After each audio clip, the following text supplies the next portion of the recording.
There is much confusion surrounding the topic of mindfulness. Fortunately, this confusion can be cleared up when we view the subject through the lens of neuroscience. Every time we inhale, whether we know it or not, we have evolved to automatically access the middle bit of our spinal cord, which functions as the core of our sympathetic nervous system. It has evolved to help us to vulnerably, passively, oopsie, my pointer isn't showing. Now I feel like a bozo. Let's try this again.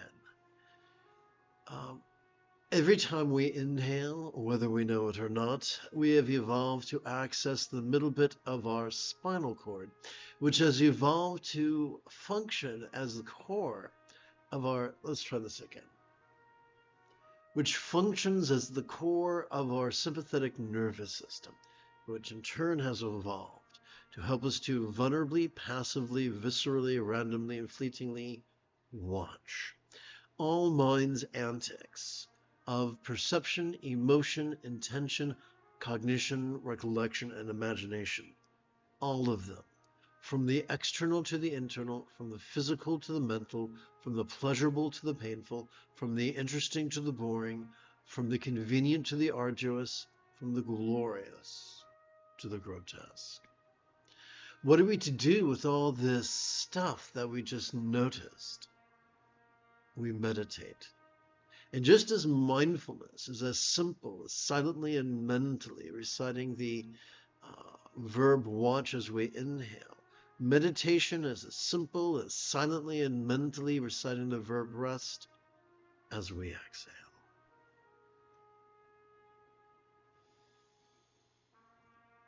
This is the Dzogchen Sunday Lama Jigme Gyatso of the Buddha Joy Meditation School. For multiple decades, I've spent about 8 hours a day, almost every day, studying, practicing, mastering, and reverse engineering the teachings and techniques of each school of meditation so that I might be of service to you.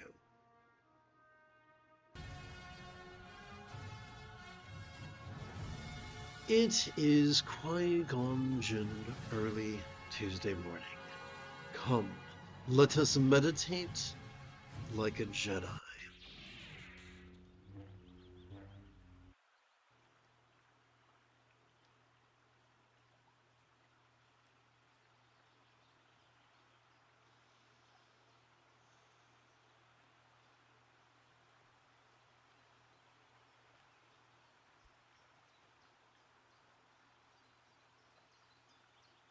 A useful preliminary practice to meditation is for us to gently invite our real or imagined subtle energies to coalesce at our crown.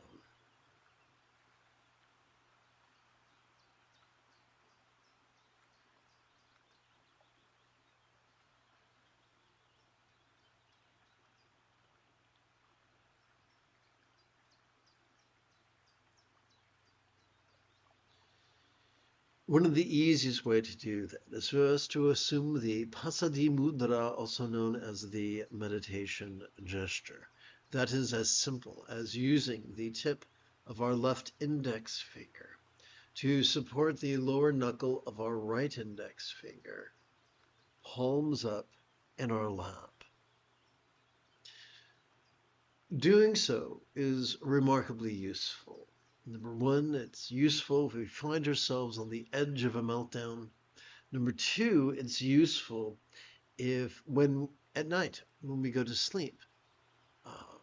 Number three, it's useful when eventually we find ourselves dying. This gesture is also useful to keep track of our first of 13 sets of 13 inhalations each. Those sets are really comprised, and this is kind of like mental gymnastics, of 1 plus 12. So we count our first inhalation in the following manner. As we feel air enter, as we passively notice air enter our nostrils, we silently and mentally recite the verb watch. And as we passively notice air exit our nostrils, we silently and mentally recite the verb rest. For sake of verbal shorthand, I might call this our first inhalation.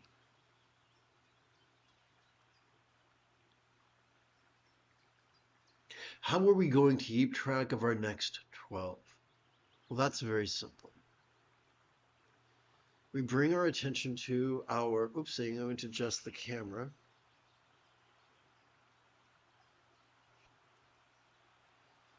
We bring our attention to our right hand and choose to advance our right thumb during each inhalation, placing it first beginning by placing it upon the lower set of creases of our right little finger and concluding our 12 inhalations, or counting our 12 inhalations by resting the tip of our right thumb upon the higher set of creases of our right index finger. Let us practice together as a team right now.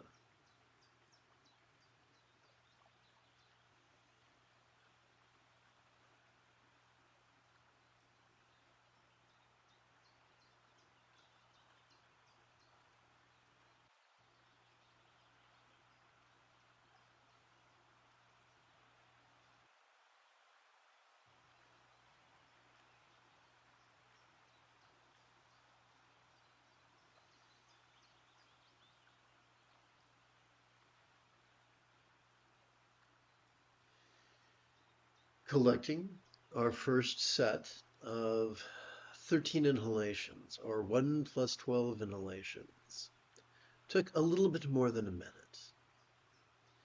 Therefore, if we wish to do this for approximately 14 minutes, it could be useful to count multiple sets of 1 plus 12 inhalations. To keep track of those multiple sets, let us turn our attention to our left hand and place the tip of our left thumb on the lower set of creases of our right little finger. And now let us count our 1 inhalation, followed by our 1 exhalation. To count our next 12 inhalations, we return to our right hand.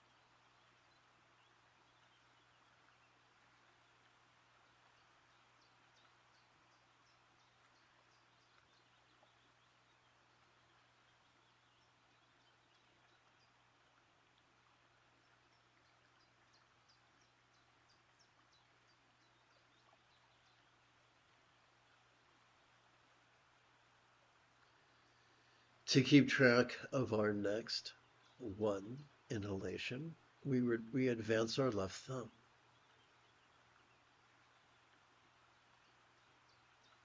And now that you get the basic idea of how to count multiple sets of 1 plus 12 inhalations, let us rest our hands palms up in our lap. Now remember, this could feel ungainly. Give yourself permission to have a learning curve. However, if you come to these live streams approximately once every 12 hours, then within a week or two, you can master this skill set.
let's take a deeper look at meditation.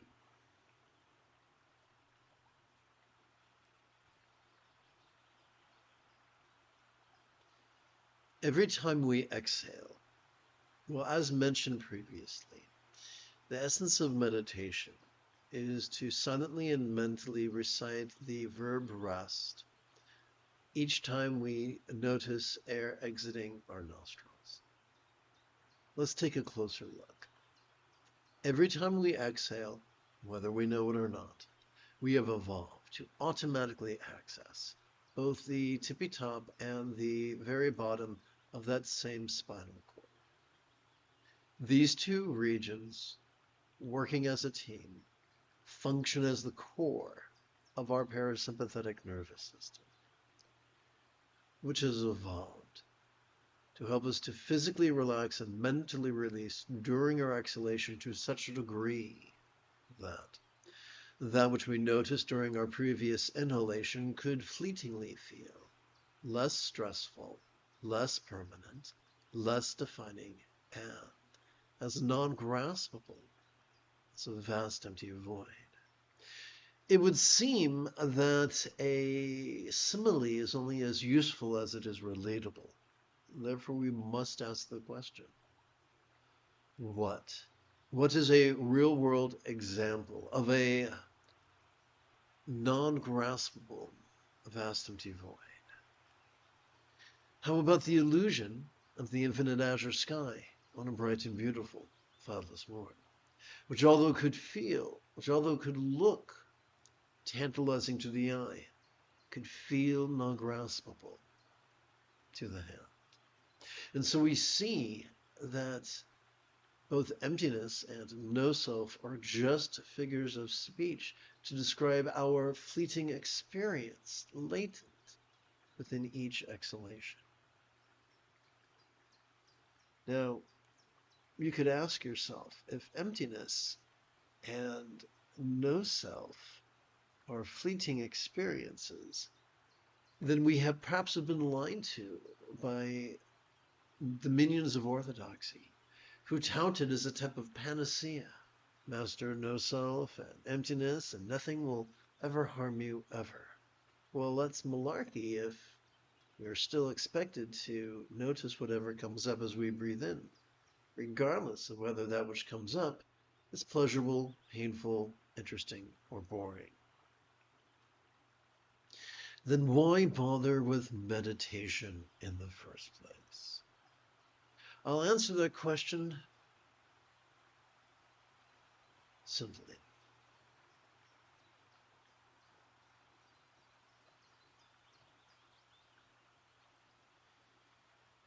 Survival is useful, but it comes at a price.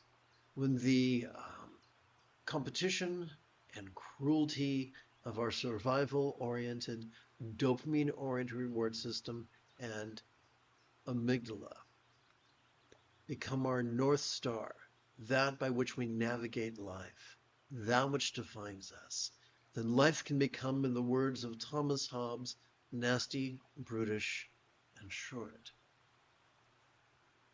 However, authentically training in mindfulness and meditation once every 12 hours or so could cause both our anterior cingulate gyrus, the seat of empathy, and our oxytocin-oriented reward system, seat of cooperation. I should say it could cause our anterior cingulate gyrus and our our oxytocin-oriented reward system to gently stimulate our kindness and our cooperation in a manner that is distinctly fulfilling.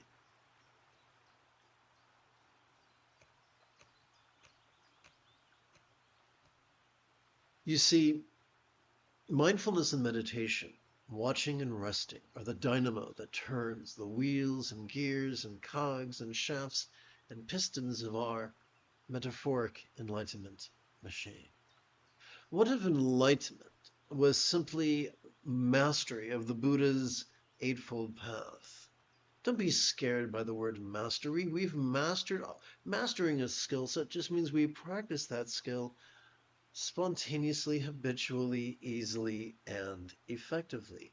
As children, we mastered using the commode instead of our diapers. We mastered brushing our teeth, tying our shoes, riding a bike, and then we went to school where we mastered reading, writing, and arithmetic. So here's the cool thing.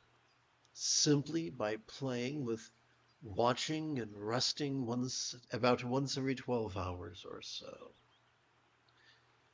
we automatically train in the right view of noticing how things change and how they can cease to fleetingly define us and seem utterly non-graspable. Simply by sitting and breathing and watching and resting, we can so stimulate our anterior cingulate gyrus that involuntarily we practice kind intention, kind communication, kind conduct, and kind commerce. Simply by sitting and breathing and watching and resting approximately once every 12 hours or so, our choices and utterances and deeds could flow, not from contrived calculations, nor from wild scatterness, but instead from love's deeply centered spontaneity. This is known by many things, including right effort or effortless effort or doing without doing or wu wei. It can be known as going with the flow, being in the zone, expedient means, or Buddha nature. You could call it Dorothy if you want to, but simply sitting and breathing and watching and resting as little as once every 12 hours can help us to rapidly master the Buddha's Eightfold Path. Perhaps that is why he explained that one could master his path in as little as 7 days. Let us continue together, sitting and breathing and watching and resting. Good morning. Let me open my microphone here. There we go. If you have any questions, so this is a meditation class. If you have any questions about meditation, this is a great time for you to ask. Oh, let me raise the volume so I can hear you better. Oh,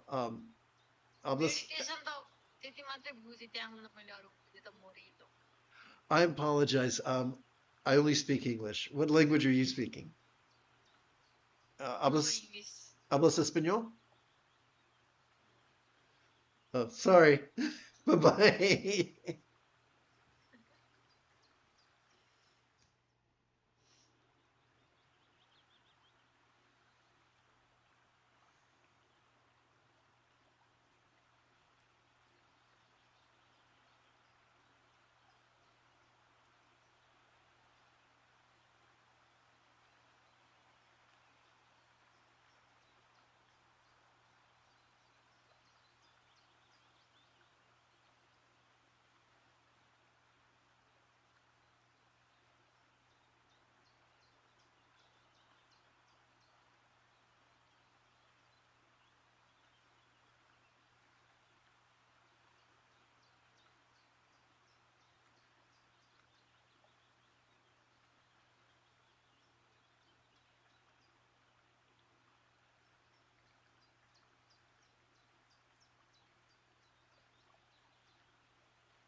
Let us prepare to shift gears. Oh, I feel rather foolish. I forgot to set up my slide. I forgot to set up that which functions as a slide monitor wherewith I can check to see if there are questions. So sorry. I will deal with that now.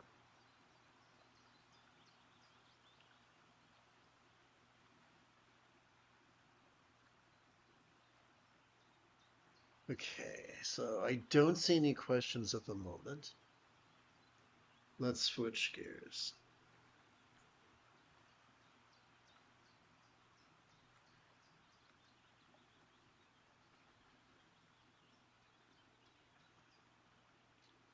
Let's see.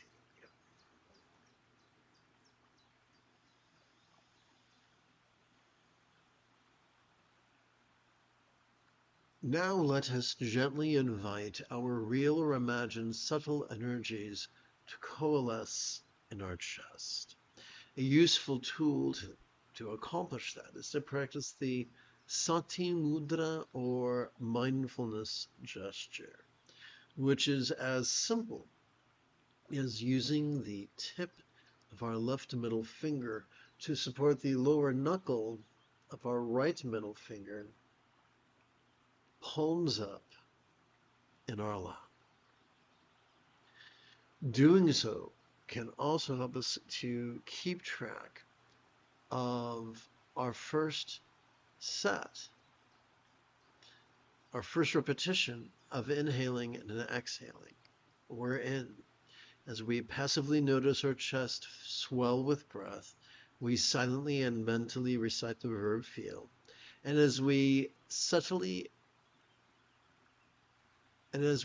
passively notice our chest subtly sink as gently we exhale, we silently and mentally recite the verb rest. This is known as a round or as an inhalation. That's how we count it. So together, let us count our first of 13 inhalations, which I like to refer to as 1 plus 12. So let's count one inhalation.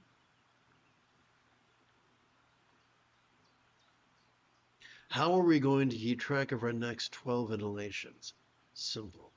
Let us turn our attention to our right hand. And every time we silently and mentally recite the verb feel as we inhale, let's advance our right thumb. Starting with, let's advance our right thumb, beginning with our lower set of creases on our right little finger and ending with the upper set of creases on our right index finger. Together, let us practice right now.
How are we going to keep track of our next 1 plus 12 inhalations? Simple. We turn our attention to our left hand, touch the tip of our left thumb to the lower set of creases on our left little finger, count our 1 repetition of inhalation and exhalation, and for the remaining 12 repetitions, we return to our right hand.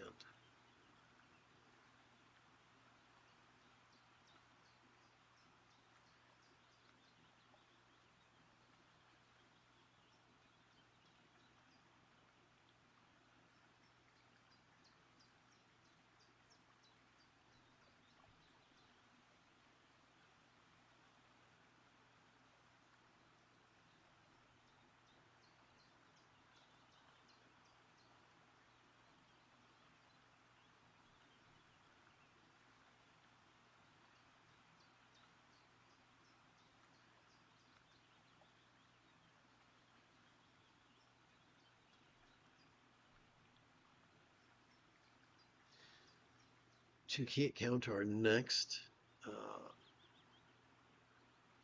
repetition of feel and rest, we advance our left thumb. And now that you get the basic idea of how we can count multiple sets of 1 plus 12 inhalations each, let us return our hands palms up to our lap.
Remember, it is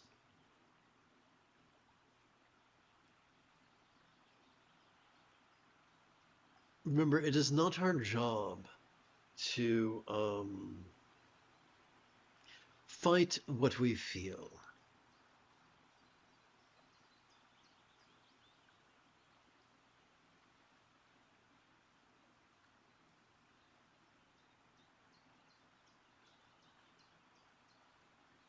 Well, that's weird. Okay, so it's not our job to fight what we feel. Whether we feel, for as we relax into our exhalation, whatever fear or peace we might have noticed during our previous inhalation could feel as if it was melting into the simplicity of just emotion. Now you could say, but what if I hate fear? What if I love peace? No worries. As we relax into our exhalation, whatever pushing or pulling we noticed during our previous inhalation could feel as if it was melting into the simplicity of just intention. So we do not lie to ourselves about what we feel or think or will. We notice it and we relax. That's the path in a nutshell.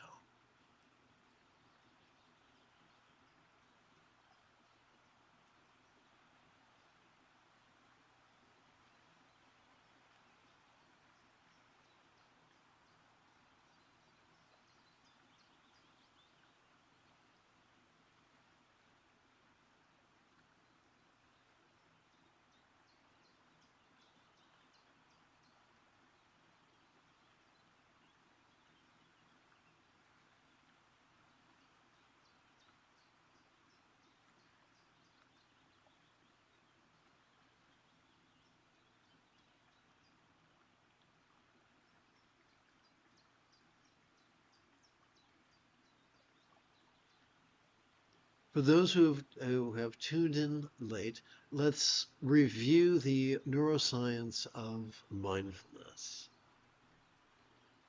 Every time we inhale, whether we know it or not, we've evolved to automatically access the middle bit of our spinal cord, which functions as the core of our sympathetic nervous system. It is evolved to help us to vulnerably, passively, viscerally, randomly, fleetingly notice all mind's antics of perception, emotion, intention, cognition, recollection, and imagination. All of them. From the external to the internal, from the physical to the mental, from the pleasurable to the painful, from the interesting to the boring, from the convenient to the arduous, from the glorious to the grotesque.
Having sat for the better part of an hour, we might find it refreshing to perform 8 repetitions of what I like to describe as senior citizen squat thrusts.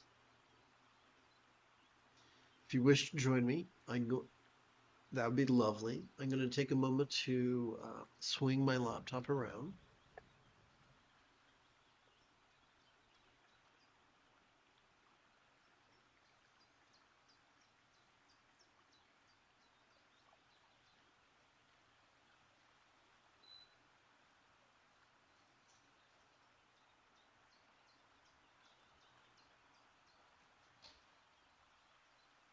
Let's see.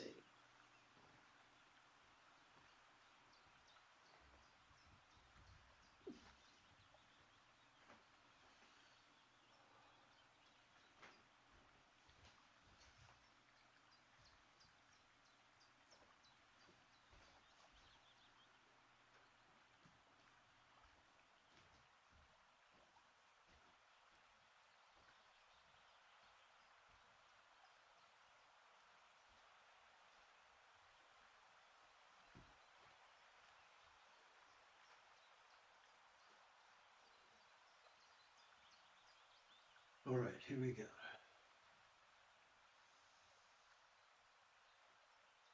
Start with a half squat. Let's walk our hands forward.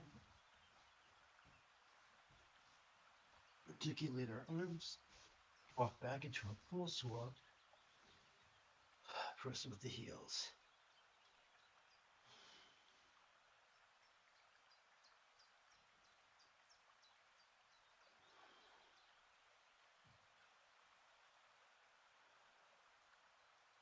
And now let's do our second repetition.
You have taken your first step into a much larger world.